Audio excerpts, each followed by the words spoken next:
नमस्कार बच्चों। हम कक्षा 10वीं का बड़े भाई साहब पाठ पे चर्चा कर रहे हैं। इससे पहले हमने वीडियो 1 में हमने कुछ पाठ को पढ़ा था। उसका लिंक मैं डिस्क्रिप्शन बॉक्स में शेयर कर दूँगी, तो आप इससे पहले का पाठ वहाँ से जाकर देख सकते हैं। तो छोटे भाई साहब जो है टाइम टेबल बना लेते थे और टाइम टेबल भी बड़ा मुश्किल सा टफ सा बनाते थे। पूरा एकदम आधा घंटे तक का आराम होता था बस, और सुबह 6 बजे से लेकर रात को 11 बजे तक वो पढ़ते रहते थे। बीच में स्कूल जाते थे। वो पूरा टाइम टेबल भी मैंने आपको एक पिछले वीडियो में बताया था, तो आप वहाँ से जाके भी उस टाइम टेबल को भी एक बारी देख लेंगे तो अच्छे से समझ आ जाएगा। मगर टाइम टेबल बना लेना एक बात है और उस पर अमल करना दूसरी बात है। पहले ही दिन उसकी अवहेलना शुरू हो जाती है। अवहेलना मतलब बना तो लिया था टाइम टेबल, परंतु उसको पूरी तरीके से उस पे काम नहीं कर पाए थे, उसको पूरे तरीके से फॉलो नहीं कर सके थे। मैदान की वह सुखद हरियाली, हवा के हल्के-हल्के झोंके, फुटबॉल की वह उछल-कूद, कबड्डी के वह दांव-घात, वॉलीबॉल की वह तेजी और फुर्ती मुझे अज्ञात और अनिवार्य रूप से खींच ले जाती, और वहाँ जाते ही मैं सब कुछ भूल जाता। अभी लेखक बच्चा ही तो था, वो टाइम टेबल तो उसने स्ट्रिक्ट सा बना लिया था कि मुझे अब ये फॉलो करना है, परंतु जब वो देखता था कि बाहर हवा चल रही है, फुटबॉल खेल रहे हैं सब लोग, कबड्डी के खेल रहे हैं, तो उसका भी मन क्या करता था कि वो भी बाहर चला जाए और खेले। और एक बारी वो जब चला जाता था तो उसको सब भूल जाता था कि उसको पढ़ना है, ये टाइम उसने जो टाइम टेबल के अकॉर्डिंग उसको इस समय पढ़ाई करनी है। वह जाम वह जानलेवा टाइम टेबल, वह आँख फोड़ पुस्तकें किसी की याद ना रहती, और भाई साहब को नसीहत और फजीहत का अवसर मिल जाता। फजीहत का अर्थ होता है बेटा अपमान करना। ठीक है, भाई साहब उसको नसीहत देते थे और उसको अपमान करते थे कि तुम पढ़ते नहीं हो, हमेशा खेलते रहते हो, तो तुम आगे जाके फेल हो जाओगे। मैं उनके साए से भागता, उनकी आँखों से दूर रहने की चेष्टा करता। कमरे में इस तरह दबे पाँव आता कि उन्हें खबर ना हो। उनकी नज़र मेरी ओर उठी और मेरे प्राण निकले। हमेशा सिर पर एक नंगी तलवार सी लटकती मालूम होती। फिर भी जैसे मौत और विपत्ति के बीच भी आदमी मोह और माया के बंधन में जकड़ा रहता है, मैं फटकार और घुड़कियाँ खाकर भी खेल-कूद का तिरस्कार ना कर सकता। घुड़कियाँ मतलब डाँट-डपट, उनसे डाँट खाने के बाद भी मेरे को खेलना अच्छा ही लगता था। जैसे क्या उन्होंने उदाहरण दिया है कि मोह और माया के बंधन में जकड़ा रहता है। हमें पता है कि ये कहते हैं कि जैसे हम जीवन में मोह माया से में नहीं पड़ना चाहिए, हमें मुक्ति का मार्ग सोचना चाहिए, सब जानते हैं, हम सब जानते हैं, परंतु फिर भी हम क्या करते हैं, मोह माया में जकड़े रहते हैं। तो इसी तरीके से वो भी लेखक जो है बच्चा है, उसको पता है कि बड़े भाई साहब उसको गुस्सा करेंगे, उसको इतना खेलने में समय बर्बाद नहीं करना है। वो ये सब जानते हुए भी अपने आप पे कंट्रोल नहीं कर पाता है, और जब सब बच्चे बाहर खेल रहे होते हैं तो वो भी बाहर खेलने जाता है, और एक बारी जब खेलने जाता है तो उसको समय का ध्यान नहीं रहता है कि उसको इस समय टाइम टेबल के अनुसार तो उसको पढ़ना चाहिए था। ठीक। सालाना इम्तिहान हुआ। सालाना मतलब जो एनुअल एग्जामिनेशन, भाई साहब फेल हो गए, मैं पास हो गया। अभी क्या हुआ, जो एनुअल एग्जाम हुआ, भाई साहब तो क्या हो गए उसमें, फेल हो गए, और जो लेखक था छोटा भाई था वो पास हो गया और दर्जे में प्रथम आया। पास होने के साथ साथ वो क्या हुआ, क्लास में जो लेखक था वो क्या हुआ, क्लास में फर्स्ट भी आ गया। मेरे और उनके बीच में केवल 2 साल का अंतर रह गया। अभी वो पहले उन उन दोनों में कितना उनकी कक्षा में कितना अंतर था, 3 साल का। अभी क्या हो गया, 2 साल का रह गया। जी में आया भाई साहब को आड़े हाथों लूं।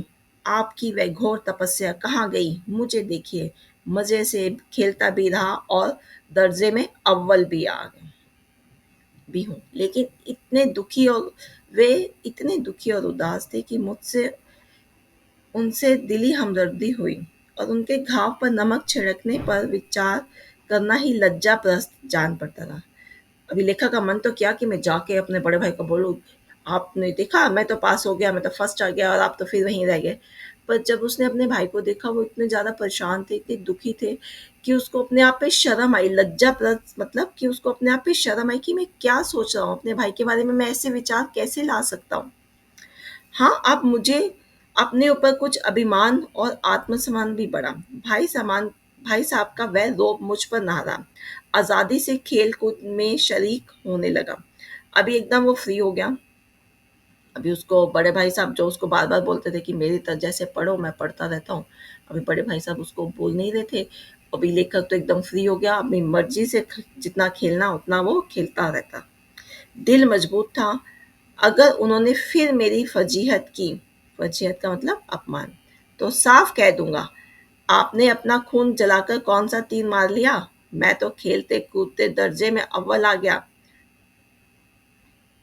जबान से यह हेकड़ी जताने का साहस ना होने पर भी मेरे रंग ढंग से साफ जाहिर होता था कि बड़े भाई साहब का वह आतंक मुझ पर नहीं रहा।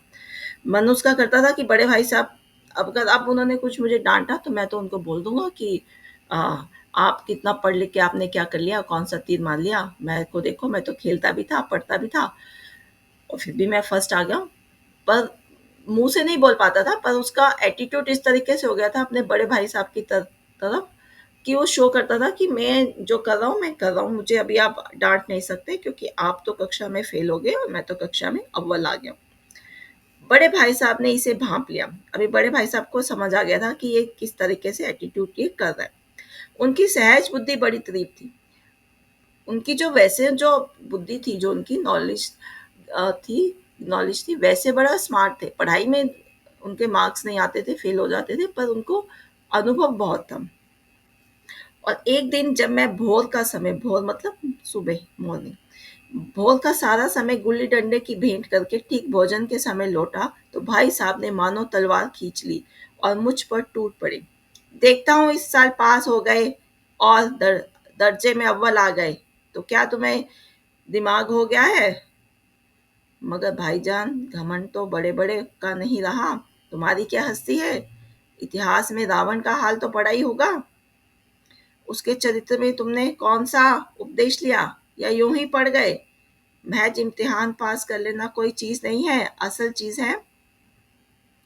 अभी बड़े भाई साहब को समझ आ गया कि अब छोटा भाई एटीट्यूड दिखा रहा है, पास हो गया ठीक है, फर्स्ट आ गया, पर इसका जो अभी भी ये इतना खेलता है इसके लिए ठीक नहीं है। अभी भी बड़ा भाई साहब अपने बारे में इतना सोच रहे, छोटे भाई के बारे में ही सोच रहा, कह रहा है कि तुम पास हो गए हो ठीक है, पर इतना घमंड किस लिए? तुम्हें इतना प्राउड क्यों कर रहे हो? तुम्हें रावण का नहीं पता है? हिस्ट्री में तुम्हें रावण का नहीं पता है? रावण के बारे में तो हम सब जानते हैं ना कि कितना ज्ञानी था। बुद्धि का विकास हो गया। जो कुछ पढ़ो उसका अभिप्राय समझो। रावण भूमंडल का स्वामी था। ऐसे राजाओं को चक्रवर्ती कहते हैं। आजकल अंग्रेजों के राज्य का विस्तार बहुत बड़ा हुआ है, पर इन्हें चक्रवर्ती नहीं कह सकते। संसार में अनेक राष्ट्र अंग्रेजों का आधिपत्य स्वीकार नहीं करते, बिल्कुल स्वाधीन है। रावण चक्रवर्ती राजा था। संसार के सभी महीप उसे कर देते थे। अभी कह रहा है कि रावण को देखो, रावण भूमंडल का स्वामी था, पूरे पृथ्वी का, उसको चक्रवर्ती कहते हैं। ये अंग्रेज भी अभी तक चक्रवर्ती नहीं हुए। हालांकि इन्होंने काफी जगह पे आधिपत्य इनका है, पर सब जगह इनको नहीं स्वीकार किया हुआ। ये अभी भी रावण जितने महान नहीं है। संसार के सभी महीप महीप मतलब राजा उसे कर देते थे। कर मतलब टैक्स देते थे। बड़े बड़े देवता उसकी गुलामी करते थे। आग और पानी के देवता भी उसके दास थे। मगर उसका अंत क्या हुआ? घमंड ने उसका नाम निशान तक मिटा दिया। कोई उसे एक चुल्लू पानी देने वाला भी ना बचा। आदमी और जो को कुकर्म चाहे करे, पर अभिमान ना करे। इतराए नहीं, अभिमान किया तो दीन दुनिया दोनों से गया। कह रहा है कि देखा रावण का क्या हाल हुआ, इतना महान था, देवता भी उसके दास थे, पर जब उसने अभिमान किया तो उसका क्या हाल हुआ तुम्हें पता ही है। कोई उसको पानी देने के लिए नहीं बचा। तो इंसान को कोई भी कभी भी अभिमान नहीं करना चाहिए। जिसने भी अभिमान किया वो तो दुनिया से चला गया। शैतान का हाल भी पड़ा होगा। उसे यह अभिमान था कि ईश्वर का उससे बढ़कर सच्चा कोई भक्त नहीं है। अंत में यह हुआ कि स्वर्ग से नर्क में ढकेल दिया। शैतान के बारे में बता रहा है कि उस शैतान जो था उसको लगता था कि वो ही सबसे बड़ा भक्त है ईश्वर का। तो पर फिर बाद में क्या हुआ, उसको स्वर्ग से नर्क में भेज दिया गया। शाहे रोम ने भी एक बार अहंकार किया, भीख मांग मांग कर मर गया। तुमने तो अभी केवल एक दर्जा पास किया है और अभी से तुम्हारा सिर फिर गया है। तब तो तुम आगे बढ़ चुके। यह समझ लो कि तुम अपनी मेहनत से नहीं पास हुए। अंधे के हाथ बटेर लग गई है, मगर बटेर केवल एक हाथ बार हाथ लगती है, बार बार नहीं लगती। कभी कभी गुल्ली डंडे में भी आधा अंधा चोट निशाना पड़ जाता है। इससे कोई सफल खिलाड़ी नहीं हो जाता। सफल खिलाड़ी वही है जिसका कोई निशाना खाली ना जाए। तो बहुत सारे उदाहरण देते हैं कि कैसे कैसे रावण ने अहंकार किया तो उसका क्या हाल हुआ। उसके बाद शैतान ने अहंकार किया कि वो ही सबसे बड़ा ईश्वर का भक्त है, तो उसका उसको स्वर्ग नर्क से स्वर्ग में पहुंचा दिया। उसके बाद शाहिरों के बारे में बताया। तो कई तरीके से उदाहरण देके बट अपने छोटे भाई को समझा रहे हैं कि ठीक है तुम पास हो गए हो, पर इसका मतलब ये मत समझो, अपने आप पे इतना अहंकार मत करो। एक बार ही पास हो गए हो मतलब अंधे के हाथ बटेर लगी है, मतलब एक बार ही लकीली तुम पास हो गए हो। ऐसा मत सोचो कि हर बार ही तुम ऐसे पास हो जाओगे। कभी कभी अंधा भी गुल्ली डंडे से कोई चोट करता है तो उसका निशाना लग जाता है। मतलब वो कह रहे हैं कि बाय चांस तुम बाय लक पास हो गए हो, इस पे इतना घमंड मत करो। मेरे फेल होने पे मत जाओ, मेरे दर्जे में आओगे तो दांतों पसीना आ जाएगा। जब अलजबरा और ज्योमेट्री के लोहे के चने चबाने पड़ेंगे और इंग्लिस्तान का इतिहास पढ़ना पड़ेगा। बादशाहों के नाम याद कर रखना आसान नहीं है। 8 हेनरी हो चुके हैं। कौन सा कांड किस हेनरी के समय में हुआ, क्या यह याद कर लेना आसान समझते हो? हेनरी 7वें की जगह हेनरी 8वां लिखा और सब नंबर गायब। सफा चट, सिफर भी ना मिलेगा, सिफर भी। कह रहे हैं मेरे मेरी क्लास में आओगे ना तब पता चलेगा, अभी तो तुम छोटे हो। जब तुम मेरी क्लास में आओगे तो अलजेब्रा पढ़ोगे, ज्योमेट्री पढ़ोगे तो समझ आ जाएगा। इंग्लिस्तान का पूरा हिस्ट्री, अंग्रेजों की पूरी हिस्ट्री पढ़नी पड़ेगी। और वहां पे तो बादशाहों के नाम भी एक ही, अलग अलग नाम ही नहीं होते। ऐसे होता है ना, हेनरी 1, हेनरी 2, हेनरी 3। और कौन से हेनरी ने कौन सा वाला काम किया है, ये अगर तुमने गलत लिख दिया तो एकदम जीरो, सिफर भी ना मिलेगा। सिफर मतलब कहने का मतलब वो कह रहे हैं कि जीरो तक नहीं मिलेगा तुम्हें अगर किसी हेनरी का नाम गलत लिख दिया। तो कह रहे हैं कि अभी तुम छोटी क्लास में हो इसलिए पास हो गए हो, तो इस पे आप पे घमंड मत करो। जब तुम मेरी कक्षा में आओगे तब तुम्हें पता चलेगा कि कितनी मुश्किल होती है पढ़ाई। आंधी रोग हो जाता है, इन अभागों को नाम भी ना जुड़ते थे। अभी अंग्रेजों के बारे में कह रहे हैं कि इनको नाम नहीं लग पता चलते थे अलग अलग। सब जो राजा होते थे उनके नाम ऐसे ही होते हैं ना, Charles 1, Charles 2, Henry 1, Henry 2, Henry 3। एक ही नाम के पीछे दोयम सोयम चहारुम पंचुम लगाते चले गए।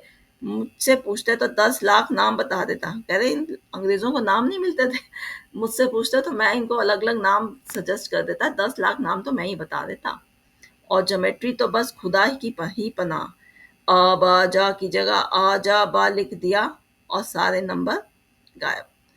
जब आप ट्रायंगल बनाते हो, जब आप जैसे कह दो कि ऐसे बता रहे कि जैसे एक आप ट्रायंगल बनाते हो, यहाँ पे ए बी और सी लिख दिया, और उसकी जगह पे अगर आपने गलती से यहाँ पे दूसरा ट्रायंगल बनाया और उसकी जगह पे आपने गलती से यहाँ पर बी, यहाँ पर सी और ए लिख दिया, तो वो पूरा खराब हो जाएगा। इस तरीके से वो अपने भाई को समझा रहे हैं कि अभी तुम छोटी कक्षा में पास हो गए, पर आगे बड़े में ऐसा मत सोचो कि आगे बहुत आसान है पढ़ना। कोई इन निर्दयी मुमतहीनों से नहीं पूछता कि आखिर अ ब ज में क्या फर्क है, और व्यर्थ की बात के लिए क्यों छात्रों को का खून करते हो। दाल बाटी रोटी खाई या भात दाल रोटी खाई, इसमें क्या फर्क पड़ता है? कह रहा अभी इससे क्या फर्क पड़ता है, आवाजा लिखो या आजाबा लिखो। ठीक है, मगर इन परीक्षकों को क्या परवाह। वह तो वही देखते हैं जो पुस्तक में लिखा है, चाहते हैं कि लड़के अक्षर अक्षर रट डालें, और इसी रटत का नाम शिक्षा रख छोड़ा है। अभी एक तरीके से ये शिक्षा पर भी व्यंग कर रहे हैं कि शिक्षा का मतलब क्या, सिर्फ रटन नहीं होना चाहिए, बस रट लो और सेम का सेम उत्तर वैसे का वैसे परीक्षा में लिख दो तो आप पास हो जाओगे। आखिर मैं बेसिर पैर की बातों के पढ़ने आखिर इन बेसिर पैर की बातों के पढ़ने से क्या फायदा। इस रेखा पर वह लंब गिरा दो तो आधार लंब से दुगना होगा। अभी परपेंडिकुलर की बात कर रहे हैं कि एक रेखा है, उसके ऊपर एक परपेंडिकुलर डाल दिया। तो इस तरीके से समझा रहे हैं उसको, अपने मतलब अपने आप को अभी भी बड़ा बता रहे हैं कि मैं तुमसे बड़ा हूँ और इतना ये सब मुझे पढ़ना पड़ता है। दुगना नहीं चौगुना हो जाए या आधा ही रहे मेरी बला से, लेकिन परीक्षा में पास होना है तो यह सब खुराफत याद करनी ही पड़ेगी। तो इस तरीके से वो अपने भाई को सब कुछ बता रहे हैं कि मैं तुम्हारे से ज़्यादा मैं पढ़ाई करता हूँ। तो आगे का वीडियो हम अगली कक्षा में कंटिन्यू करेंगे। धन्यवाद।